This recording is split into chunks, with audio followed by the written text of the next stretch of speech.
Hello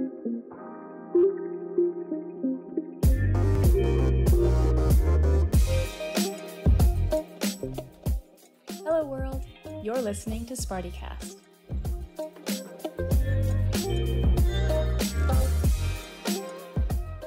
Welcome to Mindset in Motion, the podcast that discusses current issues and topics in higher education. I'd like to welcome my guest today, Dr. Robby Ratan from Michigan State University. Welcome, Robby. Thanks for joining. Thanks so much, Bill. It's great to be here with you, and thank you for letting me double post this on SPARTIEcast. Yeah. So we're simulcasting on your podcast, which is SPARTIEcast at MSU, Michigan State University, and this is episode 39, I think.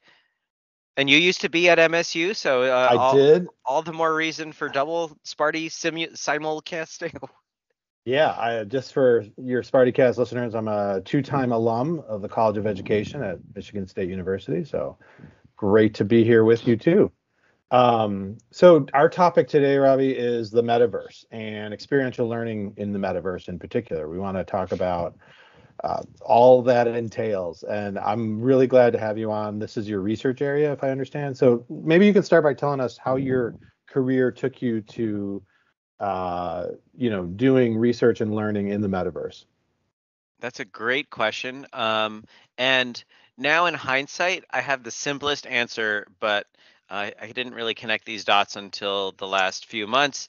I was inspired by Snow Crash, the Neal Stephenson novel that coined the term metaverse in the year 2005. The novel was already a decade old by then, but my advisor, Jeremy Bailenson, who ran a virtual reality laboratory where I was doing, or he was my mentor. Cliff Ness was my advisor, but I was working in Jeremy's lab, and he told me to read this book, and I was like, wow, this concept is amazing. I mean, it wasn't like the metaverse as a term, but it was the metaverse as a concept that I was just so enthralled by. And I read numerous research papers as well as kind of more popular oriented articles about the potential for these technologies to change our lives socially and psychologically. And so I thought, wow, I want to start studying this realm. I didn't really know what that meant. So from there, I kind of meandered into avatars and video games and virtual worlds and online games, and then kind of back to virtual reality through my graduate studies and early junior scholarship as a professor. But I guess it all circles around the metaverse, right? Understanding how people interact in these mediated spaces socially and how they're affected and can learn. And in particular, I focused on educational outcomes of media technologies and avatars. So now that we have this big concept that everybody knows, this metaverse concept, I can say I've been a metaverse researcher all along, though I didn't really know it until recently, or I wouldn't have called myself that until recently. And that's totally fair. I think it's normal and natural to come to these realizations later in our experience. I'm glad to hear, because experiential learning really relies on that kind of reflection to connect dots from the past. So that's you sort of illustrated. That's a meta connection right there. Right. You've illustrated one of the key tenets of experiential learning without even trying. So thank you. I don't even have to do the work. But tell us more. Like, what is the metaverse? Like, what is it and what isn't it? For those like me who I'm not seeped in avatars, gaming, or otherwise online worlds. Like, that's not my reality just yet. Yeah, absolutely. So in many ways, it's not really here yet, but the pieces of it are being built, and in some ways we can feel like we're experiencing the metaverse. So what is the metaverse? The metaverse, most simply, is an interoperable network of virtual immersive spaces that you can navigate through some sort of browser, software and hardware.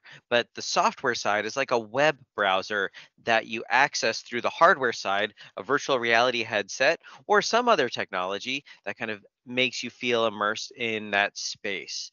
And so it's the next level of the internet. We can already jump in a web browser and cruise around to different websites and watch videos and socialize with people, right? But the metaverse, the idea of the metaverse, at least from the user perspective, is the sense of presence, of being there in a physical space, the illusion that you're not really in a virtual space anymore. You're actually like there in something that feels real, that you're actually there with someone else. I mean, I feel like I'm here with you right now, Bill, and I'm very happy to be. I feel like our social presence is high, but when you're surrounded by the world, as you move, the world redraws and the sounds change in three-dimensional manners. That really makes you feel like you're there. And if I can hand you an object and you can hand it back to me, and we can write on a pad together or collaborate in this space, play a game, play catch, right? That increases our sense of social presence as well. So it's this next level of immersion and kind of psychological connection to the place and the people in the internet. But another aspect of the metaverse, as the next level of the internet, focuses really on that interoperable aspect. So I can move from one virtual space to another, and this is the part that's a bit further out there, but it is definitely part of the vision. In order to move from one website to another, it makes sense. I just type in the thing, or I click the link, and I move between them. But still, I need to log in separately. And when I'm inside of this one ecosystem, maybe the Facebook Meta ecosystem, or the Microsoft ecosystem, the Google ecosystem, the Apple ecosystem, they're all kind of distinct. People use the term walled gardens, right? You're kind of stuck using your Apple stuff within the Apple world. Well, in order for the metaverse to really feel like a cohesive kind of interoperable, transnavigable space, you have to be able to take your stuff with you. I have to be the same avatar. I can't be the same avatar right now when I play a game of Fortnite as when I play a game of PUBG or Minecraft or Animal Crossing, right? But in this future metaverse vision, you will be able to. But how, right? How do you do that? You can't get these companies to all work together. But like with any major new media technology, as we've seen since the dawn of mass media, right, from the printing press all the way, through radio, internet, etc. Fundamentally, it comes down to standards of interoperation. So people are promoting blockchain technologies as a standard, essentially, for owning goods. You've probably heard of NFTs, right? I can buy a digital art piece or artifact. Well, an NFT is basically just a unique digital object that you can prove ownership over through computer code. So you don't need a lawyer to say, oh yeah, that you own that or you don't. You don't need a deed. I mean, it's like a deed. It's like a digital deed, but the code is what enacts that. So then I can use that code, that standard for interoperability, to take my same avatar and my virtual swords and grenades and books and experiences, virtual offices and simulations of a factory floor and an office place or whatever it is. I can own that stuff. Or maybe even if I don't own it uniquely, I can at least prove ownership over this copy of it. Other people might have the same copy, but in the same way as I own a music piece that I buy from some digital music distribution platform. I can own that music piece and I can bring it with me across this metaverse. But now it's 3D objects also, and that makes the world feel a little bit smaller, for better or worse. That's really cool. So let me make sure I understand a couple big concepts you brought up. So one is there's interoperable technical standards that let us literally move through different worlds, platforms, ecosystems. But then there's this something you said earlier was there's this social and psychological presence, which I find to be, also really key, because I think I understand the technical stuff really well. I work for a software company, like that makes a lot of sense.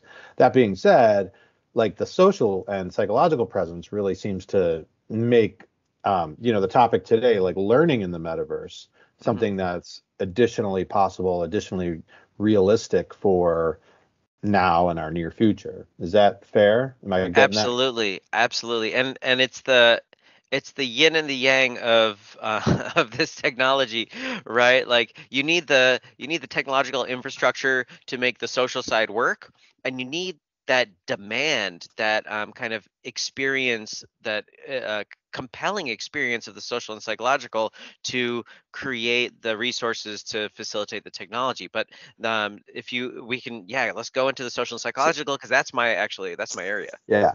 Good. So what are some of the, let's just talk about the experiences. Like what are some of the really unique experiences that are happening now in, or maybe even a metaverse? It sounds like there's more than one, but Well, no, I would you actually want to go with argue the. that there's the metaverse, and Okay, it's there not is. here yet.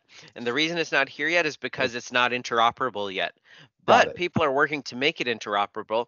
And as we get to that state of the metaverse, the individual virtual worlds are being developed, and those are the experiences we can have now. Okay. But none of them are a meta. I mean, some people might say that. I would argue that that's wrong. There aren't multiple internets. In the early Got it. days, we did have like distributed networks of computers that weren't connected to the internet, but they weren't really internets. Maybe they were. I mean, they were mini nets. I don't know. Whatever you. Yeah. And at the end of the day, this is just semantics. Right. Except there's real barriers until they're not, right? Like, Exactly. yeah. But your Okay. question's So about the experiences, so yeah, let's go into what's that. going on now? Like what can we Oh, dive in? so we've got really cool stuff, and we've got even cooler stuff on the way. Um, we've got really scary, concerning stuff, Oh, and we've got even scarier, more concerning stuff on the way. So okay. let's focus on the positive first. Yeah. But I Okay. always want to emphasize that there's Sure. a balance here. So the cool stuff. We've got environments that are not just educational, but they're entertaining. They're flexible. Hmm. They're great for bringing people together. I teach a class. I'll start with that. I teach my VR class in person, on Zoom, and in VR itself. When we started the semester, we were fully online, so I had my students putting on these headsets and meeting me in a virtual world called Engage. Engage has a free option, but for $5 a month, my students and I all have this pro account, which means we can have, I think, up to 50 people in one room.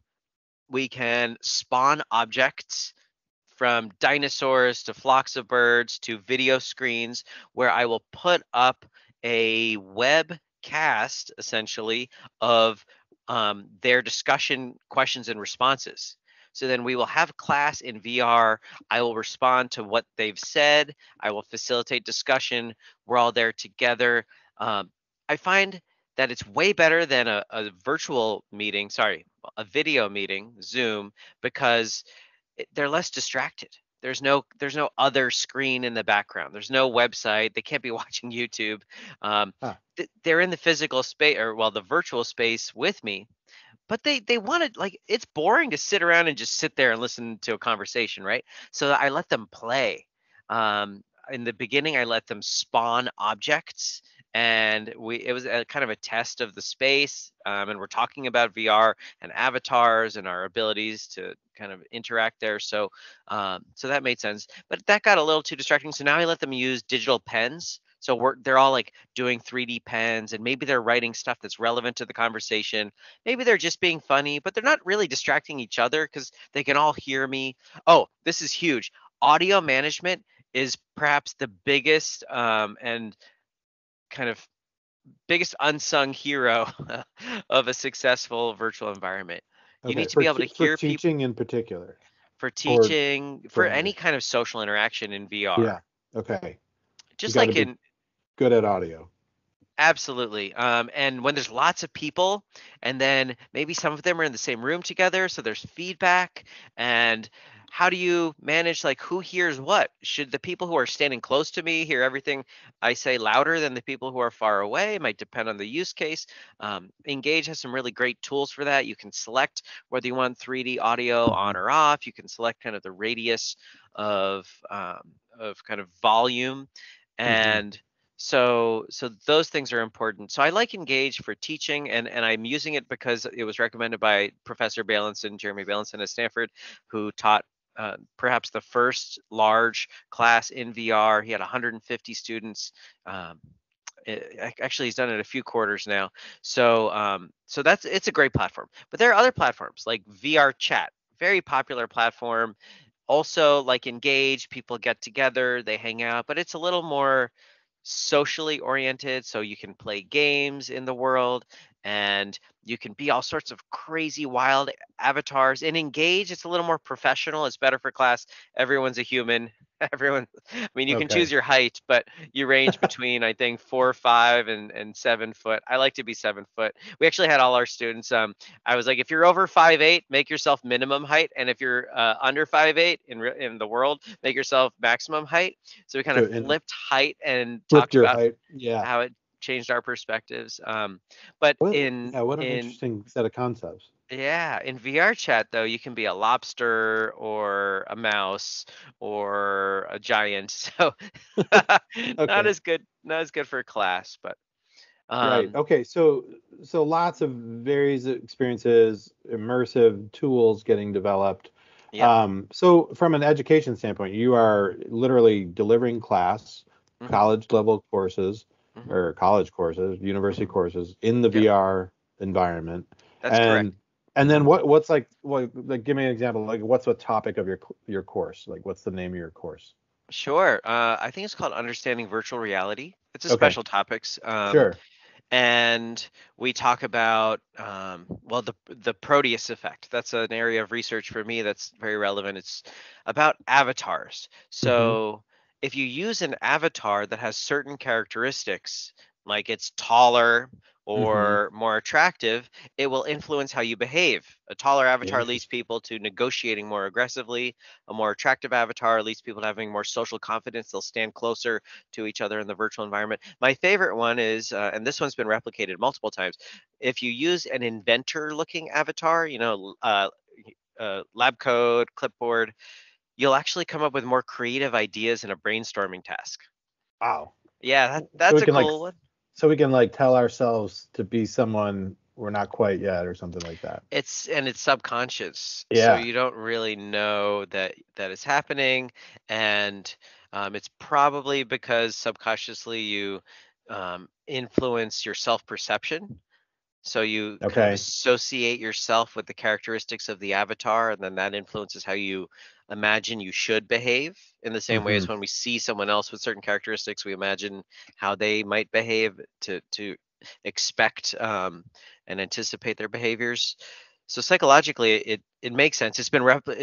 Overall replicated over 50 times. I published a meta-analysis on the phenomenon. So we talk about it in class, and that's why I had them use taller and shorter avatars. I've also had them gender jump in different contexts, making videos and being avatars that are unlike their own identities. And we talk about the implications of that, right? Like gender jumping is an interesting one for the Proteus effect. We find that if you induce stereotype threat, not in my class, but in research studies, if you induce stereotype threat, which is of course super important in educational contexts, so gender stereotypes, right? Like women, the stereotype that women are not as good as men at math or at STEM fields. It the stereotype threat literature research, hundreds of studies say it will influence performance, right? Women will perform worse when you have this kind of subtle reminder of the stereotype. Well, if you do it with an avatar, a visual avatar, stereotype threat happens with respect to the avatar's gender. So Hmm. people who are using a male avatar will do better than those who are using a female avatar. And that's for men and women users, which is pretty wild, right? And Yeah. it illustrates, I mean, it illustrates that, of course, we know there's a problem here. There's gender disparity, but potentially avatars are a solution. So maybe, I mean, I don't think everyone should go around using a male avatar or a heteronormative, white, tall, attractive male. Like we all want to be ourselves, but are there ways in which avatars can emphasize identity characteristics that are not stereotyped and thus buffer against stereotype threat or otherwise empower users? So that's a topic for me. Right. And your research takes place in the US, so in That's higher correct. education for the most part. So yeah, so Usually. the context probably matters about what is a stereotype threat and who is good at what, depending on cultural or international spaces. And I mean, That's a great point. I can imagine that being different based on literally. where you sit, except that if we circle back around, where you sit may not matter as much if we're in the metaverse more, right? Like theoretically, Yeah. well, I'm just imagining like a future where where we sit physically may just not be as important in a future. And Yeah, yeah. I mean, I feel yeah, like all of my students are in the front row when okay, when we're virtual. yeah. Oh, that's really interesting. So where's the boundary of like this really exciting, these possibilities? Like what are you mentioned some scary things, and Scary. Oh I yeah. don't want to So be a horror film here, so let's be careful, right? Like family well, family friendly. the data privacy is a Okay. concern. A Yeah. lot of tracking. Yeah. I mean, family friendly kids and the Yeah. influence of VR on kids. We know that children perceive virtual experiences, especially in VR, as being real, Yeah. faster than adults do, or to a greater Mhm. extent than adults do. So it potentially influences their view of the world, the virtual and Yeah. the physical world. And so the experiences that they have in these spaces are potentially impactful in ways that we might worry about. Though we also need to be cautious about moral panic, which has been a consistent response to every new media technology since, who knows, the comic book, probably earlier than that. I mean, Yeah, and uh, the printing press. the printing press, yeah, it might be cliche. Yeah. Even it was it Plato who said that writing dulled the mind because it reduced how much you had to remember. And maybe it's all true, but for better or worse, these are technologies we're adopting, so we need to try to find ways to maximize their healthful impacts. But yeah, Okay. there are many concerns, and I would say just be wary and encourage research, right? Like we know Facebook intends to do, or Meta intends to do good in the world, and they've got research teams. I just got a call for proposals from them yesterday, emphasizing that they don't want to surprise people, that they want to kind of find responsible ways of managing data. And so what does this mean for virtual interactions, highly realistic avatars? This is not under NDA. They put this out publicly on their email list. Um, and so I think they intend to do well, but it's really hard to anticipate the problems, right? Like you can't, if it was hard to anticipate the problems that we were having with the just social environments, text-based social environments, can you imagine the plethora of challenges we're going to have in VR, like people invading each other's personal space? So Microsoft recently announced that in Alt Space VR, which is another kind of meeting space, which I think is it's a little clunky on the UI, but still one that could be useful in a business context. But they announced that they're cutting some of the public social forums, and they're using a social bubbling feature by default, so you can't get close to each other, Yeah. because that proximity, really, it feels real, right? You walk up to someone in Yeah. VR and you stick your face in their face, and they're like, "Whoa." Yeah.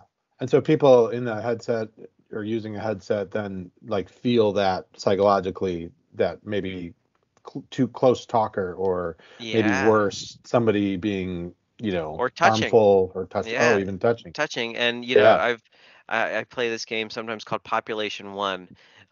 It's kind of like Fortnite but in VR, and one of the reasons I like it is it's one of the most social games.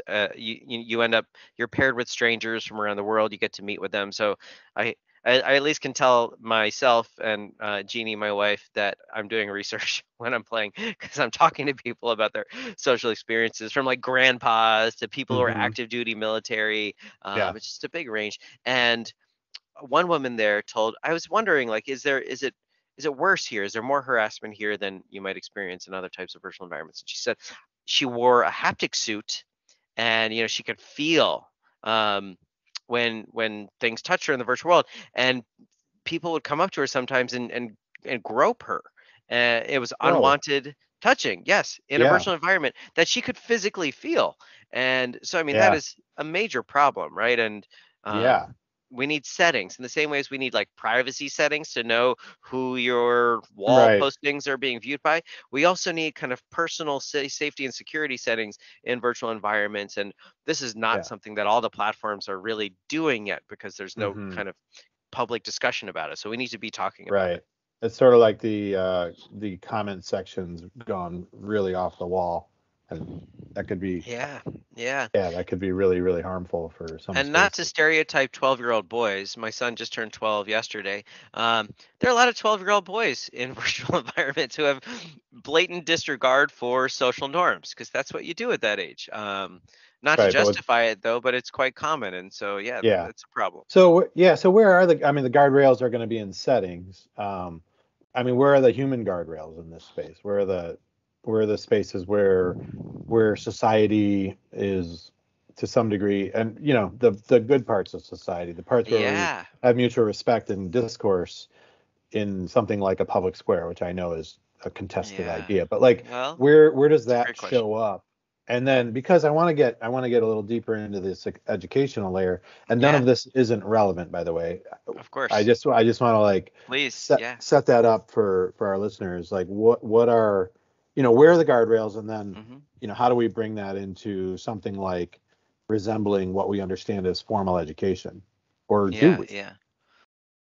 I So think those are I two think different the questions. guardrails Yeah. are socio-technical. Okay. So in the same way as different websites or forums have both kind of social norms as well as technological functions that facilitate pro-social or at least reduce antisocial toxic behavior, we'll have that in the metaverse. So let's use some websites as metaphors. Uh, Reddit. Yeah, it's got the upvoting, the downvoting. There are social norms, but you can get some pretty toxic stuff on there as well. Wikipedia, opposite end of the spectrum. You have people who are dedicated to keeping it objective and accurate, and there are kind of gamified mechanisms for in encouraging people to facilitate positive social norms.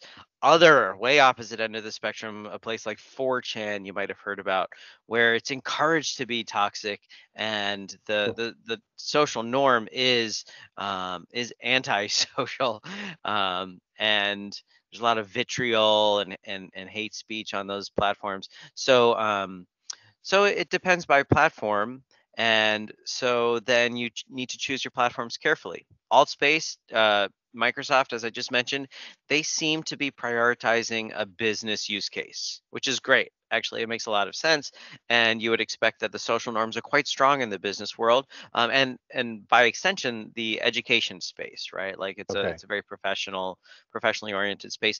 I worry a little bit that the business oriented platforms might be too stuffy and stodgy for education. So we want these. Let's go to experiential learning. Yeah. If let's say I want to take my class to Machu Picchu, we can watch a 360 video together in one of these platforms. Engage Hmm. supports that. I think it's great in that regard. We want to learn about human anatomy. We want to like kind of, I don't know, do surgery together, put a body's skeleton together. We can do that in these spaces. It requires that somebody builds the simulation, kind of like someone needs to build a Hmm. video game. Whoa, sorry, I hit my keyboard. Can you still hear me? Yeah, we're good. Great, great. So kind of like somebody needs to build a video game for you to play it, right? People need to build these experiences. But from an experiential learning perspective, the possibilities are endless. You can build Yeah. any kind of experience and then bring people there, and the initial cost might be large, but then the cost of distribution, the marginal cost, just like any media product, is infinitesimal, right? It's the electricity to keep the lights at the web hosters on. So then there's great benefit potentially. Go ahead. Yeah, yeah. I'm no, and this is bringing up all kinds of questions about really philosophical layers of experiential learning, which um, uh, they don't think about. I mean, experiential learning is about experience and reflection leading to some sort of insight, right? And then there's lots and lots of layers or variations on that theme that make the kind of experience or the kind of reflection designed in a particular way. So from an educator standpoint, we're actually trying to design these experiences to some degree. At the same time, there's plenty of experiences and plenty of reflection approaches that work to incorporate, you know, essentially experiences that weren't intentionally educational, right? So life experiences, other sorts of random things. And so like education abroad is an interesting example of this in higher ed, because we say like, okay, go to another country, live in a different culture and also study there, right? And so there's like three things I just said. Go there. One, travel, right? Get on the road, move around, take a 15-hour flight somewhere. There's and then also live there, which is like its own thing, but we don't count that as part of the education. And then we say study there, which is its own, as you said, sociocultural context. Okay, all of those things though show up in the reflection work of students in an education abroad program, right? So it's not, we say like, yeah, here's the formal education, please. You're gonna study in Swahili in Kenya, and because that's what you're signed up to do. But getting to Kenya is no joke from the U.S. or from North America or from a lot of places, right? Like living in Kenya is its own kind of cultural experience. It's a great place, but it's different than North America in particular, at least from my perspective. So there's like other things that happen in an experience that are part of an educational experience that then we reflect on. So I guess I'm trying to ask you, in the metaverse, like how do we account for, we have these sort of scripted environments or designed environments for business or school or games or entertainment. Like we can pick a category. I'm not really worried about which category, but they're designed with some sort of boundary condition. At which point, if we're going to talk about experiential education, how do we account for the cross-boundary stuff, the experiences of liminal space, of getting to a space, of transitioning from wearing the VR to not wearing the VR? Like, how does that orientation account? It's really nuanced So stuff. I'm trying to get. I this just is don't. nuanced I don't stuff. know it, so I'm curious. Like, this is Well, what do we? let's make this more of a dialogue, because I know this is your research area. This was your dissertation, right? Experiential Well, learning partly, yeah, and what you've yeah, worked on largely. So guide me here as I yeah, think out sure, loud a little bit. Um, I'll start with my class. We yeah, are we are largely an experiential learning class because it's about VR. So right. by spending time in VR, we And are studying it, and studying it, we're doing it. We're right, and getting there is no joke. Had to buy everyone a headset and help them figure out how to use it. And then living there is part of the experience, and then we talk about it. So I see those right. three levels. I like that as a metaphor. Um, Travel though, or other types of unintended educational experiences. Um,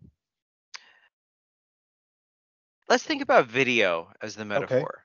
sure. So let's imagine that students have experiences and then need to unpack them, reflect on them. And so they make videos Okay, to describe their experience. They're taking videos at their host family's home, yeah, maybe themselves in class. It's a mini documentary, and that kind of catalogs the experience and allows them to reflect. Well, I can imagine as the tools for developing virtual objects and um, kind of environments hmm, become simpler to use, you could use the metaverse and virtual reality to facilitate that reflection side. Do you know what I okay, mean? yeah, yeah, I do. And I'm glad you said that, because I think it's really important if we're going to ask people to make a video, especially for a course, we're asking them to take a point of view on some sort of outcome, right? A learning outcome, or even if it's not hyper intentional, if we're asking people to like tell us a story, that's a point of view, even if it's not necessarily like, what did you learn? It's like, well, tell us a story of your experience in the last month or whatever it was. Then we're ultimately asking them to apply a narrative which implies, at least educationally, an epistemology and maybe even a theory, depending on how specific the assignment is. And I just think that, like, I don't know. Well, what am I trying to say?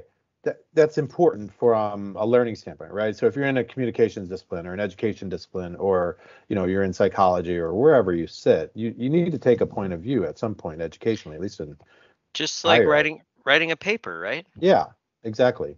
It becomes an assignment where the student's perspective is demonstrating some sort of knowledge and perspective, right?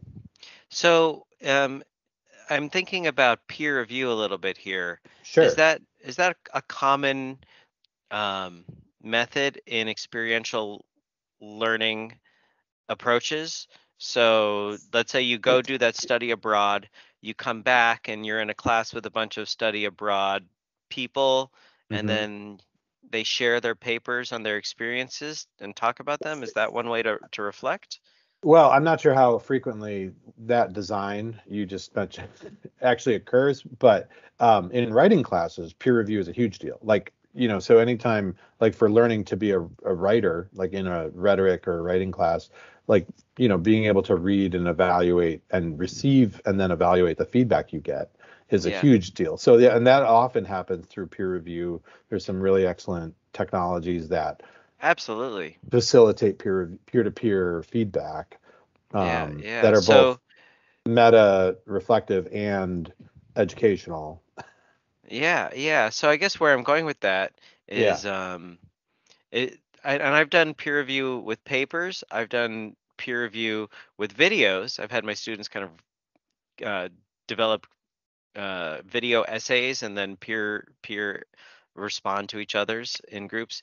Um, but I can imagine peer experiences in the metaverse, Mhm. and that's kind of what we do right now in my class. So maybe this is another way to think about it. In Engage, and I promise I don't own stock. I did look into it because I think it's a great company. Um, they've got a really cool feature, which is you can record the 3D experience. Okay. So, I mean, this relates to experiential learning Yeah. possibly. Yeah. Um, Sure. Instead, like on an Oculus headset like this, I can record 2D. You get my perspective and can play it back on a flat screen.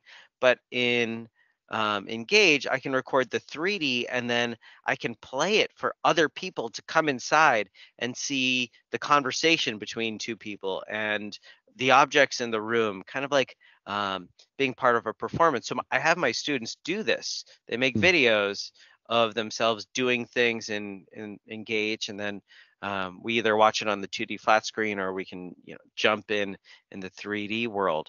And so I think maybe one aspect of the metaverse that might change experiential learning is the ability to share those experiences in a more immersive Okay. way. I could Oh, write a that's cool. paper about it, and that Right. kind of gives That's you a flat. glimpse. I can do a video about it, but even still, like some of it might not. 2D. You might not get the feels, the emotional kind of Yeah. Yeah. presence. Yeah. Yeah. But now, if I can Oh put you man. inside of my host family's home, I can recreate it, and Yeah. then like If I act it could out. smell what they're cooking and feel the air pressure in that part of the world as it differs from where I'm from. Yeah. Well, that might be the final frontier, the smell-o-vision. Okay. The There are smell-o-vision. technologies, though. Yeah, yeah, I heard about a thing literally called smell-o-vision.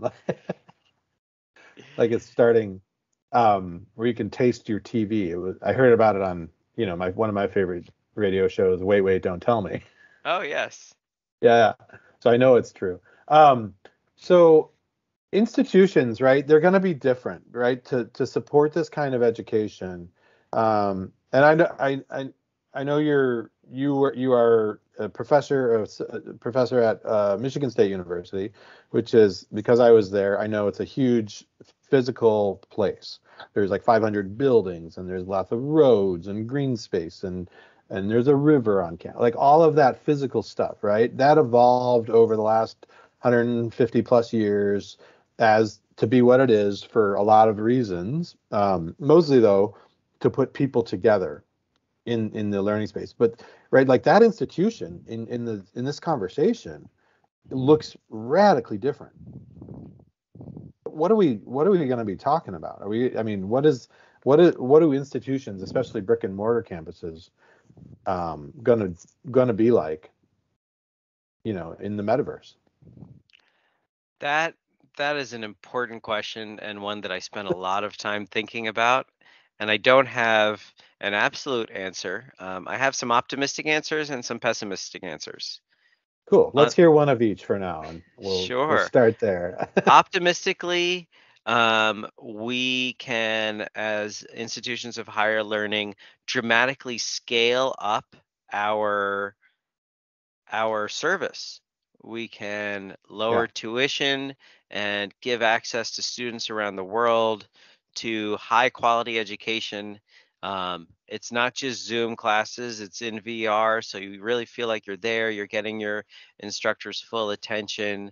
Um, the the potential for experiencing novel learning is much higher. You know, you can put people inside of the molecule, inside of the calculus problem. You can you know, solidify learning to a much greater extent than we Yeah. can in physical spaces, depending on the class, right? You can't take notes very easily, so you probably don't want to be in the type of class where you're like actively coding, but there are solutions for that, right? You can do VR through a platform like Immersed, which runs on your desktop computer, and then you can see your keyboard and type in your keyboard and see your computer screen, but you're in VR, so you can be there with other people doing all the other things we've talked about. So the quality and the kind of scale of education could potentially improve dramatically. The campus itself could be reserved for those experiences that require a wet lab or engineering physical things with your hands, um, or sports activities, etc. Not esports, but plain old sports activities. So Okay. there's an optimistic answer. The pessimistic answer is we create a two-tier system of education Mm. where the haves get to have a physical experience Mm-hmm. and the have-nots or the have-lesses are relegated to doing education from a VR headset in their corner of the low socioeconomic status neighborhood. They are forced to kind of stand in a long line of students to get professor attention, whereas the students on campus can, you know, walk right up to them, grab them on the sidewalk. Um, Although the quality of the educational experiences is more immersive, and otherwise maybe a little more innovative, the students on campus can do that too. Um, so there's this potential for a divide Mm. in in wealth and education quality, which we know is a vicious cycle, right? Because if you don't Yeah. have Yeah. access to higher education, then you're less likely to be mobile socioeconomically. So that's my pessimistic answer. My kind of middle ground is that um, maybe the entire model of higher education changes. Mm. Maybe instead of like, maybe we still encourage co-located. And actually, I've thought about you when I've thought about this business model before you even contacted me for this podcast. I thought Mm. maybe Bill could. It's funny though, I hadn't thought about it till right now. Maybe Bill could help me think this one through. So imagine a world in which the college campuses are um, are kind of negated. Like maybe you still have them, but you have satellite campuses where people live in the same space, so they get to have that physical college experience of Mm-hmm. living in a dorm and being with their friends or being with people who are at the same life stage, which I think is really important as a way to reflect on your learning and yourself. Sure. But then they're doing all their classes in VR. They have access to great technology in those dorms, but they're also living in desirable places in cities where they can go out and use the local resources and kind of be part of a community that allows them to grow as individuals away from their parents. I think universities have a great responsibility to help Yeah. kids transition to adulthood, and so maybe there's a middle ground here that kind of avoids this bifurcation of Mm-hmm. socioeconomic access. That's really insightful. I appreciate you diving in and presenting some, you know, some different like sort of opposing views. I worry about some of the same things every day. I mean, and I'm just thinking of the ways, and you sort of touched on it, is how education is a vertical, like from, from pre-K to post-secondary higher education starts to look different. It's not just college campuses that are going to be different. It's actually the whole educational environment. And I think we run a huge risk of recreating imbalances and inequities in a VR, with the VR capabilities. I still, and I know we're coming toward the close of our conversation, so I want to be conscious of this, but I still really worry, like, as an experiential person, right? Like, experiential education is a big, broad space, and there's lots of versions of it. I know we're talking about course-based stuff. There's a whole layer of experiential ed that's like outdoor ed, and I'm just thinking about, like, one of the things I learned in a mountaineering course that I took a long time ago that would be hard for me to replicate and hard to imagine replicating in VR. Sorry, I'm just gonna go on a tangent. It's the judgment that it took, the hard judgment, the hard decisions, to go or turn back in the face of cold or adverse weather or illness on the team, and like the emotional quality of that was made in essence philosophically made real by being there. All the environment, all the haptics could be replicable, but I just feel like in a VR situation, if you're in that spot, there's not a real risk of harm or death, right? If you make the wrong decision, I worry about like that, and maybe that's an edge case. So, but I'm just thinking about some of the really, some of the edge cases, I guess, is what I'm thinking I about when it totally comes to agree. experience. I don't think we should see this technology as replacing physical learning experiences. Yeah.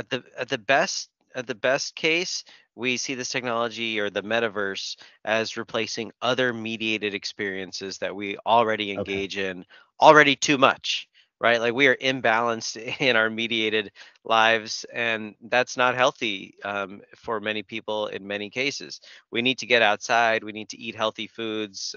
We need to have healthy social experiences.